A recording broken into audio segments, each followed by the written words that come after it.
देखिए किस तरीके से सेकुलरिज्म को हमारे बीच इस तरीके से परोसा गया और सेकुलरिज्म के नाम पे हिंदू सभ्यता, हिंदू संस्कार, हिंदू रीति रिवाज को किस तरीके से गाली दी गई, उसको विलेन बनाया गया और हमारे पहनावे को किस तरीके से नेगेटिवली आपके सामने रखा गया कि ऐसा ऐसा करने वाले लोग तो ऐसे ही होते हैं। आप एक स्टीरियोटाइप कर दो कि तो ऐसे ही होते हैं।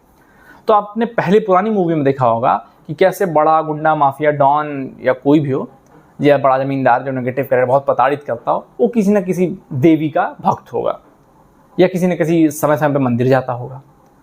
उसके बाद आया समय, तिलक लगाने लगे लोग, जैसे संजय दत्त का कैरेक्टर था, तिलक लगा के गुंडा बनता था वो।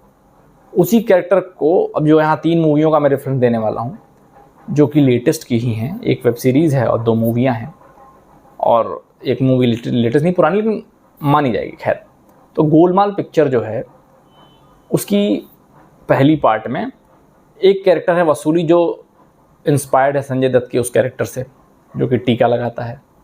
तो चलो संजय दत्त से इंस्पायर हो तो तुम भी टीका लगा रहे हो क्योंकि मैं संजय दत्त जैसा दिखना है, फ़ैन हो। चलो तुमने एक चीज़ साबित की, पहले लेवल पे साबित की कि अगर गुंडा बनना है, संजय दत्त जैसा गुंडा बनना है और उसने गुंडे का ही कैरेक्टर अपनाया है तो मुझे भी टीका लगा के रखना पड़ेगा। एक तो यहाँ हुआ। उसी पिक्चर में जब एक सीधे साधे, वो जो 4 कैरेक्टर है ना मेन, सीधे साधे लड़के से कहते हैं कि भाई तुम पढ़ाई लिखाई छोड़ो, एग्ज़ाम देना छोड़ो, जाओ हमारे लिए पैसे इकट्ठा करो, तो वो कौन सा कैरेक्टर अपनाया आप देख लीजिए। उसने भी ऐसे टीका लगा के गुंडा बन के वसूली की। तो आपने एक तरीके से जस्टिफाई किया तीनों लेवल पे कि हाँ गुंडे ऐसे ही होने चाहिए, गुंडा दिखना है तो टीका लगाना पड़ेगा, शर्ट की बटन खोलनी पड़ेगी और ऐसे अब्यूजिव बनना पड़ेगा तो आप गुंडे हैं। अब आप एक बार को मेरे कमेंट में जवाब दीजिए ये सोच के कि जब वो 2 घंटे की मूवी देखते हैं तो क्या ये सही नहीं है कि आप उस मूवी के किरदार से अपने आप को जोड़ने लग जाते हैं, वैसा बनने की कोशिश करते हैं। एक एग्जांपल देता हूँ रियल लाइफ। जब दबंग और सिंघम आई तो लोग चुलबुल पांडे और सिंघम नहीं बनना चाहते थे। सारे पुलिस वाले, मतलब बहुत सारे नहीं कहूँगा, बहुत बड़ी तादाद में ऐसा ट्रेंड शुरू हो गया था कि पुलिस वालों को बुलेट पे चलने में मज़ा आ रही है, पुलिस वालों को पीछे चश्मा रखने में मज़ा आ रही है, वैसी बॉडी बना के, वैसा लुक लेके रील बना रहे हैं, वीडियो बना रहे हैं, ये सब चीज़ें होने लग गई थी। ठीक, लोग कॉपी करते हैं। जब सुपरमैन केप पहन के, बैटमैन केप लगा के उड़ता है तो बच्चों ने भी केप लगा के उड़ के जाने दी हैं। बच्चों ने शक्तिमान देख देख के छत से कूदा है। तो लोग मूवी से सीखते हैं, अपनाते हैं, उनको असली जीवन समझते हैं, असली किरदार समझते हैं। अब आते हैं दूसरी चीज़, गेस्ट इन लंदन, जो कि सीक्वल कहा जा रहा है एक तरीके से, क्योंकि कैरेक्टराइजेशन मूवी का प्लॉट लगभग गेस्ट अतिथि तुम कब जाओगे के बाद की है। परेश रावल का सेम किरदार है, पहले अजय देवगन थे और परेश रावल बाद में यहाँ पे कार्तिक आर्यन के साथ गेस्ट इन लंदन बनी। तो गेस्ट इन लंदन में कहानी क्या है आप पिक्चर देख के समझिए, लेकिन उसमें एक सीन आता है जो लंदन में रह रहे कार्तिक आर्यन के पड़ोसी मुसलमान और पाकिस्तानी होते हैं। वहाँ पे जब अतिथि आते हैं तो उस जो पाकिस्तानी पति पत्नी का जो बच्चा है उसका नाम हारून होता है और उसने कहा कि मैं हैरी रखूँगी। तो जो अतिथि तुम कब जाओगे के पति पत्नी हैं, जो परेश रावल उनकी जो पत्नी बन के आती हैं, जिनका नाम गुड्डी है, पेट नेम, उन्होंने बोला कि हारून तो अल्लाह का नाम है, हारून बुलाओ। तो खुश हो जाती, वाह वाह वाह। तो मूवी के उस स्टेज तक आपको लगेगा क्या सेकुलरिज्म का प्रतीक है, हिंदू पति पत्नी अल्लाह के नाम को प्रमोट कर रहे हैं, कितनी जानकारी है ना। बाद में आपको पता चलेगा कि वो जो महिला थी जो हिंदू बनी हुई थी वो तो मुसलमान है, पासपोर्ट पे उसने अपना नाम नहीं बदला, उसने अपनी आइडेंटिटी नहीं बदली, उसने सिर्फ अपने पेट नेम से उसको जाना जा रहा था। तो परेश रावल ने बताया कि मैंने गुड्डी से प्यार किया, मैंने महिला उस औरत से प्यार किया है, मुसलमान से नहीं प्यार किया है।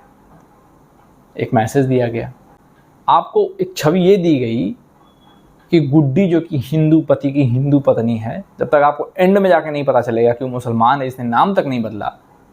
और उस वक्त आज की डेट में रियलिटी में क्या है, अगर कोई मुसलमान किसी हिंदू से शादी करता है, मैं कोई मुसलमान बोल रहा हूँ, चाहे वो लड़का हो चाहे लड़की, कन्वर्ट होने वाला पार्ट हमेशा हिंदू ही होता है और हिंदू पति हो या पत्नी उसको कन्वर्ट होना ही पड़ता है, या तो मरता है।